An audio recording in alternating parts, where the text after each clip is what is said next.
بجرنگ دل کے اوپر پابندی لگائیے، ہمیں کوئی افسوس نہیں ہے، 100 پاپولر فرنٹ کے اوپر پابندی لگا دیجیے۔ پاپولر فرنٹ عمل نہیں ہے، رد عمل ہے۔ اگر بجرنگ دل کی مسلم دشمن پالیسی نہ ہوتی، پاپولر فرنٹ جنم نہ لیتا۔ مسلمان کو محسوس تو ہوگا کہ کانگریس کو اپنی غلطی کا احساس ہے، ہم کانگریس کی جڑوں کو مضبوط کریں گے کہ ہندوستان کی دھرتی کو اللہ نے قبولیت عطا فرمائی، سب سے پہلا نبی اسی دھرتی کے اوپر اللہ نے اتارا ہے۔ جس کو تم منو کہتے ہو، اس کی اولاد کو منوش کہتے ہو، ہم اس کو آدم کہتے ہیں، آدم کی اولاد کو آدمی کہتے ہیں۔ سوال ہے کہ وہ ایک آدمی کس کی عبادت کرتا تھا؟ علماء برابر اپنا کردار ادا کرتی رہی ہے، مسلمانوں کے مسائل ہو کہ ہندوؤں کے مسائل ہو، ہم نے کبھی مذہب کی بنیاد کے اوپر کوئی معاملہ نہیں کیا۔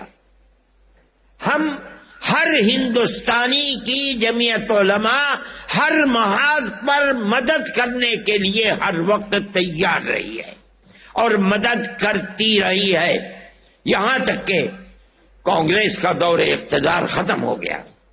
ہم کہتے تھے کہ جو لوگ گاندھی کیپ پہن کر اور گاڑھا کھدر اپنے جسم پر لگا کر اپنے آپ کو کانگریسی کہتے ہیں، یہ کانگریسی نہیں ہے، ان کے دل فرقہ پرستی میں سیاہ ہے۔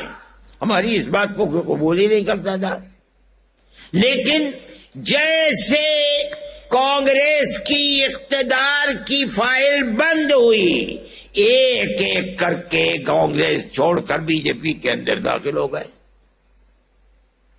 جن لوگوں کو انگلی پکڑ کر سیاسی پلیٹ فارم پر چلانا کانگریس نے سکھایا، جن کو دودھ پلا کر کانگریس نے سیاسی شخصیت بنایا، وہ سب کے سب بے غیرت لوگ اسی دن جس دن اقتدار نے کروٹ لی، کانگریس چھوڑ کر کے بی جے پی کے اندر جا کر کھڑے ہو گئے۔ ایسا لگتا تھا کہ نہرو فیملی کے سوا نظریاتی اعتبار سے ملک میں کوئی کانگریسی نہیں ہے۔ یہ اسی لچکدار پالیسی کا نتیجہ ہے۔ اگر وہ پالیسی لچکدار نہ ہوتی فرقہ پرستی کے ناک میں نکیل ڈالنے کے لیے، تو کانگریس کو یہ دن نہ بھگتنا پڑتا، لیکن ایسا ہی ہوا۔ میرے بھائی، میں مختصر بات کہتا ہوں، وقت کم رہ گیا ہے، یہاں تک کہ کانگریس باہر ہو گئی اور کرناٹک کا الیکشن آیا۔ کرناٹک کا پورا الیکشن مسلم نفرت کے اوپر مبنی ہے۔ آپ نے دیکھا ہوگا، پڑھا ہوگا، اخبارات میں دیکھا ہوگا کہ ملک کا اقتدار اعلی بالکل چوٹی پر بیٹھا ہوا آدمی اور نیچے تک ایک ہی راگ، ایک ہی پروگرام بنا کر الیکشن لڑ رہا ہے تاکہ مسلمان ایک طرف ہو جائے، ہندو دوسری طرف ہو جائے، ہندو کا ووٹ ہمیں ملے، ہمیں مسلمان کے ووٹ کی ضرورت نہیں ہے۔ جمعیت علماء دیکھ رہی تھی، ورکرز جمعیت علماء کے اپنا کام کر رہے تھے۔ میں کہتا ہوں، یہاں تک کہ انہوں نے اپنے مینیفیسٹو کے اندر یہ بات کہی کہ ہم بجرنگ دل کے اوپر، پاپولر فرنٹ کے اوپر پابندی لگائیں گے۔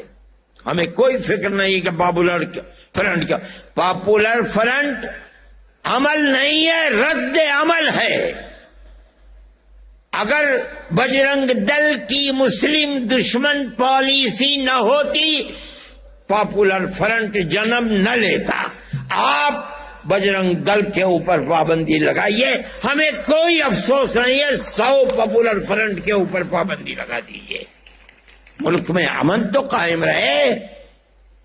انہوں نے کہا، لوگ یہ کہتے رہے کہ برا کیا، برا کیا، الیکشن پر اثر پڑے گا، ہم تو خاموش تھے، ہم نے نہیں کہا۔ ہم سمجھتے تھے کہ طاقت ملے گی، مسلمان کو محسوس تو ہوگا کہ کانگریس کو اپنی غلطی کا احساس ہے. ہم کانگریس کی جڑوں کو مضبوط کریں گے. میں کہتا ہوں 95 نہیں 98% مسلمان نے کرناٹک کے اندر کانگریس کو ووٹ دیا ہے، اور اس کی بنیاد یہی تھی کہ فرقہ پرستی کا ناگ جو آزاد پھر رہا ہے، کانگریس یہ وعدہ کرتی ہے کہ ہم اس کو ناک میں نکیل ڈالیں گے. ہمیں خوشی ہے اس بات کی. اس کا تصور نہیں ہوتا تھا کہ کانگریس اس قوت کے ساتھ آگے آئے گی. ہم اس چیز کو مانتے ہیں کہ ہندوستان میں کہیں بھی الیکشن ہو، جو بربادی ہندوستان کے اندر آ رہی ہے اس بربادی کا تنہا سبب فرقہ پرست ذہنیت ہے.